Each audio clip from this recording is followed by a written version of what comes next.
we have today Cheri Collins. Cheri, thank you for coming on our show. Thank you so much. My pleasure to be here. We're so glad to have you here on Meet the Authors.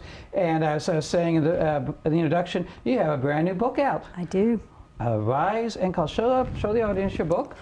This is my book, Arise and Call Her Blessed, a Daughter's Memoir. It is a lovely book. I have had an opportunity to look this book over.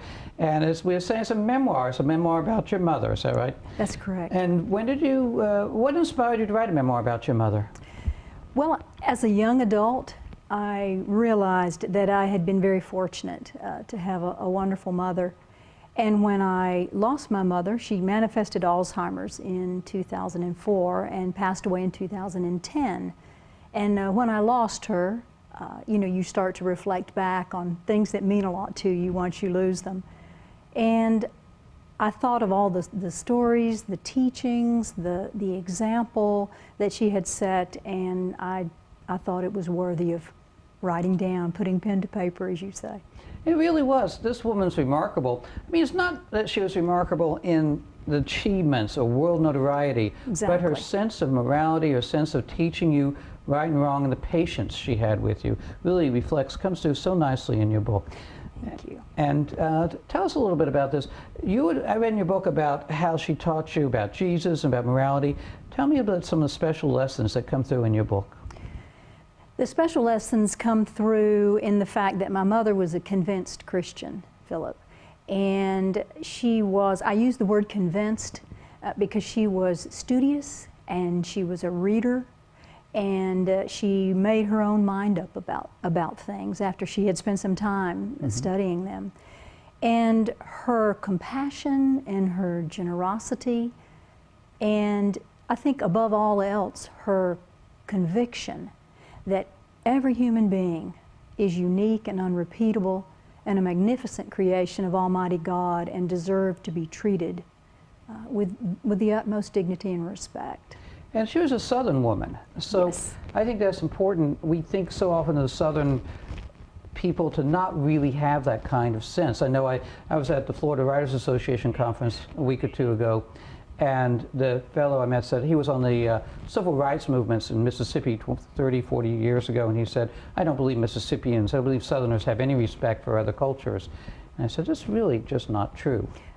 I agree with you. I was raised partly in Birmingham, Alabama during the 1960s. Difficult racial times in the 60s.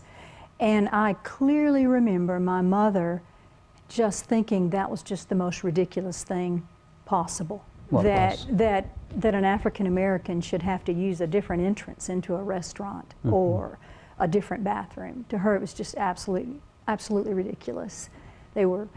Everyone is a creation of God and unique and special and deserves to be treated that way. I think one of the themes which I see about your mother's life was the way that she and your father had different outlooks. She was, as you described, an introvert, he was an extrovert. Tell us a little bit about their interaction that comes through in this book. I think that my father, well, he was in fact 8 years younger than my mother, and I believe that now he was, when they married, she was 28 and he was 20. That's exactly right. That's exactly right, which is a little unusual. But my mother was, I guess you'd say, quite a looker, and my dad was a country boy, and I think maybe he fell in love with that beautiful city girl. But there was indeed a maturity difference in them. They were definitely different on that level. My mother was more mature than her 28 years, and he was perhaps less mature than his 20 years. So that perceptual age gap was even wider. But they loved each other very much, and I'm certain that they were happy to create me together, which is a nice feeling. And you were an only child. I am. I'm an only child. I don't think by design. It was just some physical issues with my mother carrying children that sort of forced me to be the only one. I'd like to take a moment and read this little part you wrote about. Please. This is about her parents. Father, he was flirtatious and childish and delighted in being the center of attention. He was loved by hundreds of people and could always make them laugh. My mother, on the other hand, was more stoic and an introvert, preferring the company of a few intimate friends to a gathering of many acquaintances. It really describes, and so while you're writing in this book, this is a paperback, she has a hardback, it's available as an ebook too. The writing it's just so well done, it's evocative, it's straightforward, it's a type of writing that we really see from an expert. Where did you learn to write so well? That's a great question. I've loved writing all my life, but I went into a career toward the sciences, and any writing I may have done might have been technical writing or perhaps inspirational if I was trying to You were a spokesperson for the nuclear industry? Yes, I was. In the last few years of my career, I was a public spokesperson for nuclear energy, yes. Yeah. Yes. So you have that behind you. And I think, again, what's really struck me about this book, as we've talked about, is how it was so inspirational to you as your mother set these goals and sort of a figure to emulate. There was one more thing I wanted to read. Sure, that would be great. Let me read from your book. I appreciate it. You talked about how one time you were driving and you had this sense of going the wrong way, and your mother set up a goal for you. And this is what she says. The reigning mascot for my campaign to be an excellent driver has been the little miniature mom standing on my hood, gently reminding me to always stay focused when behind the wheel. Exactly right. And throughout life. That's exactly right. Inspirational. Your mother also was a guiding light to a lot of other people. Tell us about how she used to adopt other children and stuff. Yes, she certainly should have had more than one child. She had the capacity to love many, many people. And she babysat some of my cousins while their parents worked, and she took under her wing grandchildren of her friends, and just had that compassion and that sensitivity to children, and realizing that they were works in progress, and that she could be instrumental in helping them to grow up into adults that would just make this a better world. And she had a keen sense of that. That early work that is done between a loving parent and a child, it's just fundamental.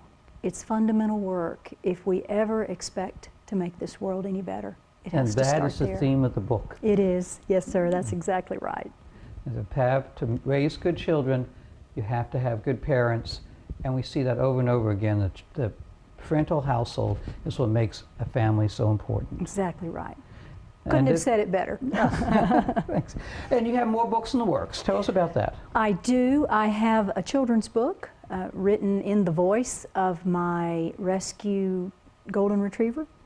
And she talks in the book about finding a home. The golden retriever does. The golden retriever talks about finding a home.